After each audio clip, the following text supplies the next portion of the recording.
جناب صدر، محترم اساتذہ کرام اور اس محفل کو چمکانے والے ستاروں کی خدمت میں میرا سلام۔ آج مجھے جس موضوع پر لب کشائی کا موقع ملا ہے، اگر اسے لفظوں کی مالا میں پرو دیا جائے تو کچھ یوں بنتا ہے: آزادی۔ آج ہم جس ملک میں زندگی بسر کر رہے ہیں وہ قائد اعظم محمد علی جناب علامہ اقبال، لیاقت علی خان، چودھری رحمت علی اور بہت سے دوسرے رہنماؤں کی محنت اور لگن کی بدولت ہے۔ قائد اعظم نے اگر اس ملک کو نہ بنایا ہوتا، علامہ اقبال نے اس کا خواب نہ دیکھا ہوتا تو آج بھی ہم انگریزوں کے غلام ہوتے اور ان کے ظلم و ستم کا نشان نہ بنتے۔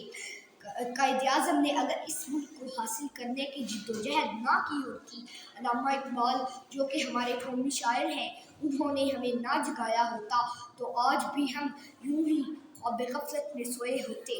اگر ہم قائد اعظم کو بانی پاکستان کہتے ہیں تو اس میں کچھ غلط نہیں، کیونکہ ان کے احسانات کی بدولت آج ہم آزادی کی سانس لے رہے ہیں۔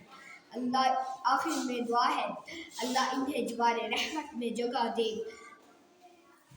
یوں دی ہے ہمیں آزادی کہ دنیا ہوئی حیران، یوں دی ہے ہمیں آزادی کہ دنیا ہوئی حیران، اے قائد اعظم تیرا احسان ہے، تیرا احسان۔ پاکستان زندہ باد! قائد اعظم زندہ باد!